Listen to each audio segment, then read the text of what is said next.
हे ऊपर वाले, रोज रोज मुझे खाली हाथ ही लौटना पड़ता है। आज लगातार 3 दिनों से मैं खाली हाथ ही लौट रहा हूँ। यदि ऐसा ही चलता रहा तो मैं अपने परिवार का भरण पोषण कैसे कर पाऊंगा।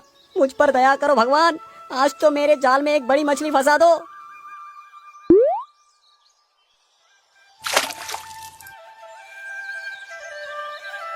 अरे ये क्या, मेरा जाल इतना भारी क्यों लग रहा है? मुझे लगता है जरूर इस बार कोई बड़ी मछली हाथ लगी है। मछुआरा बड़ा ही खुश होकर अपने जाल को बाहर खींच लेता है तो देखता है कि जाल के भीतर कोई बड़ी मछली नहीं बल्कि एक बड़ा सा पत्थर फंसा हुआ था। हे ऊपर वाले, तू ये कैसा इम्तिहान ले रहा है? क्या मेरे परिवार के नसीब में भूखा मरना ही लिखा है? अब तो लगभग शाम भी होने वाली है। चलो अब मैं वापस घर ही लौट चलता हूँ। इतना बोलकर मछुआरा अपनी नाव को किनारे पर लाता है और वहाँ से चला जाता है।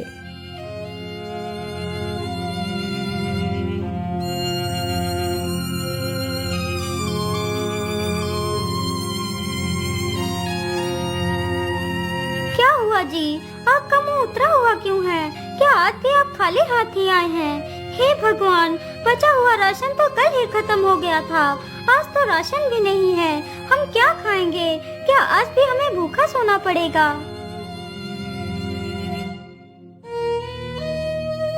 बेचारे पति पत्नी दोनों उस रात भूखे ही लेट जाते हैं।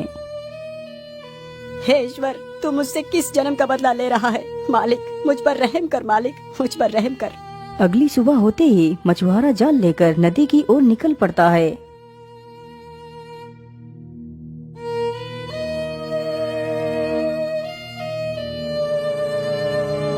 मछुआरा जल्दी ही नदी पर पहुंच जाता है।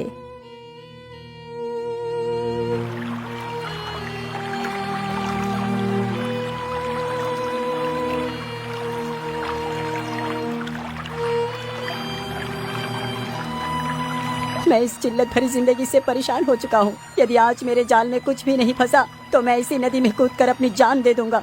इतना बोलकर मछुआरा अपना जाल फेंकता है और कुछ देर बाद ही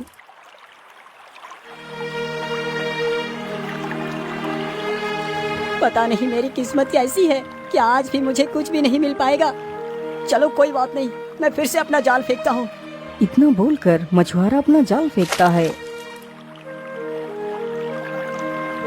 अरे इस बार तो मेरा जाल कितना ज्यादा हिल रहा है। इसका मतलब इस बार जरूर कोई मछली फंसी होगी। मछुआरा जैसे ही अपना जाल बाहर खींचकर देखता है तो उसके जाल में कोई बड़ी मछली नहीं बल्कि एक केकड़ा फंसा हुआ था। अरे ये क्या, इस बार भी कोई मछली नहीं फंसी। हाथ आया तो सिर्फ एक केकड़ा, लेकिन ये केकड़ा तो बाकी केकड़ों से बिल्कुल अलग है। अरे ये तो कितना बड़ा भी है। चलो कोई बात नहीं, मैं इसे ही बाजार से बेच कर आता हूँ। कुछ तो पैसा मिल जाएंगे जिससे मैं अपने परिवार का पेट भर पाऊंगा। इतना सोचकर मछुआरा सीधे वहाँ से बाजार की तरफ निकल पड़ता है।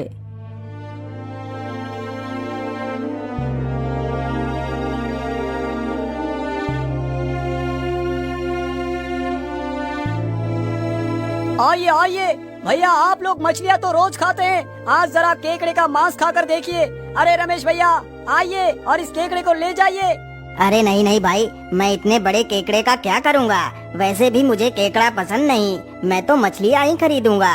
इतना बोलकर वह व्यक्ति वहाँ से चला जाता है। मछुआरा काफी देर तक बाजार में बैठा रहता है लेकिन कोई भी उस केकड़े को खरीदने के लिए तैयार नहीं होता।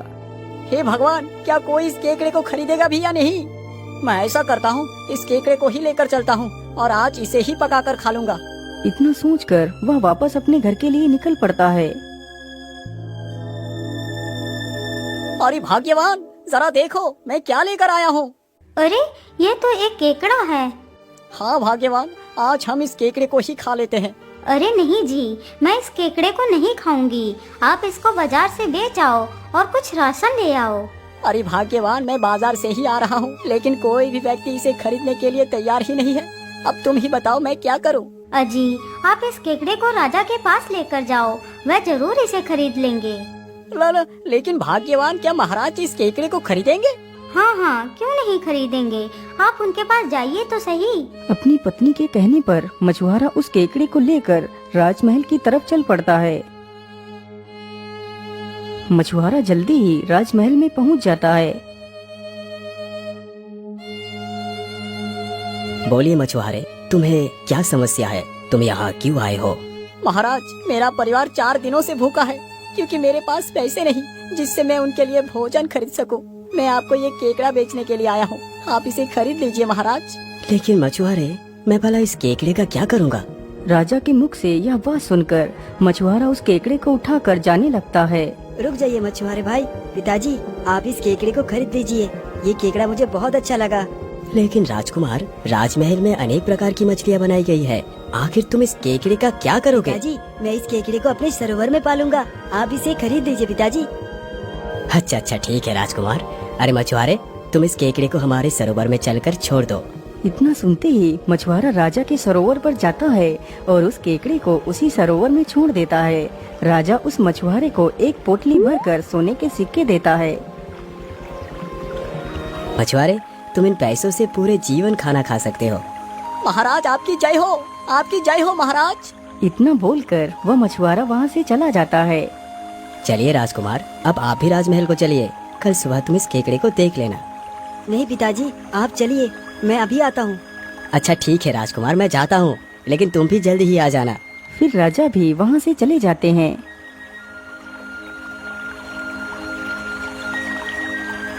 वाकई ये केकड़ा तो कितना सुंदर है, इसके जैसा सुंदर केकड़ा तो मैंने आज तक नहीं देखा। राजकुमार चंद्रवीर काफी देर तक उस केकड़े को देखता रहता है। अरे मुझे यहाँ पर बैठे हुए तो कितना समय निकल चुका है, लगभग रात भी होने वाली है। चलो अब मैं चलता हूँ। अच्छा केकड़ा, अब मैं जा रहा हूँ, मैं तुमसे कल फिर मिलूंगा। फिर वह राजकुमार भी वहाँ से चला जाता है। राजकुमार जल्दी से भोजगृह में आओ, भोजन तैयार हो चुका है। अरे मैं तो भूल ही गया, मैंने केकड़े को तो खाना दिया ही नहीं। पिताजी मैं पहले उस केकड़े को कुछ खाना खिला के आता हूँ, फिर मैं खाना खाऊंगा। इतना बोलकर राजकुमार एक खाने से भरी हुई थाली को उठाकर सरोवर के पास पहुँच जाता है। अरे केकड़े तुम कहाँ हो? देखो मैं तुम्हारे लिए खाना लेकर आया हूँ, तुम इसे खा लो। राजकुमार के कई बार बोलने पर भी केकड़ा पानी से बाहर नहीं आया। आखिर इतनी रात्रि में केकड़ा कहाँ जा सकता है? मुझे लगता है केकड़ा सोने के लिए चला गया होगा। चलो कोई बात नहीं, मैं कल तुमसे मिलूंगा।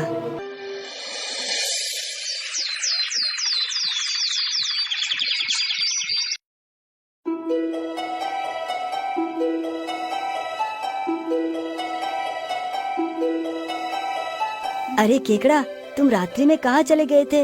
मैं तो तुम्हारे लिए अच्छे अच्छे पकवान लेकर आया था।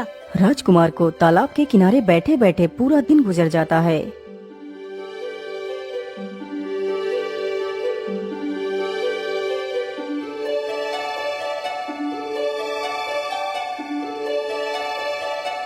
अच्छा केकड़े तुम कहीं भी जाना मत, मैं तुम्हारे लिए खाना लेकर आता हूँ। इतना बोलकर राजकुमार वहाँ से चला जाता है। राजकुमार जल्दी ही केकड़े के लिए खाना लेकर आता है। अरे केकड़े तुम कहाँ हो? देखो मैं तुम्हारे लिए खाना लेकर आया हूँ। आज तो फिर से वो केकड़ा गायब है। ये तो कितनी विचित्र बात है। पूरे दिन तो केकड़ा तालाब में ही रहता है, लेकिन रात्रि में ये कहाँ चला जाता है? मुझे इसका पता लगाना ही होगा। अगले दिन राजकुमार तालाब पर जाता ही नहीं है। वह बस रात होने का इंतजार अपने ही बगीचे में एक पेड़ के पीछे छिपकर कर रहा था। आज तो मैं इस केकड़े की सच्चाई जानकर ही रहूंगा। जैसे ही अंधेरा होता है तो वह केकड़ा सरोवर से बाहर निकलता है और देखते ही देखते वह केकड़ा एक लड़की का रूप ले लेता है। अरे रे रे, ये क्या है? कहीं मैं कोई सपना तो नहीं देख रहा? एक केकड़ा लड़की कैसे बन सकता है? वह लड़की चुपचाप वहाँ से चल पड़ती है। लेकिन ये जा कहाँ रही है?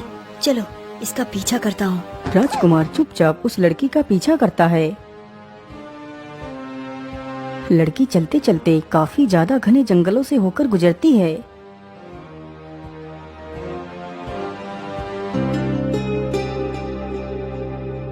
आखिर ये जा कहाँ रही है? इसके पीछे चलते चलते तो मुझे काफी समय गुजर चुका है, लेकिन ये लड़की तो रुकने का नाम ही नहीं ले रही। लड़की चलते चलते एक बड़ी सी गुफा के सामने रुक जाती है और उसी गुफा के भीतर चली जाती है। पीछे पीछे राजकुमार भी उसी गुफा के अंदर घुस जाता है।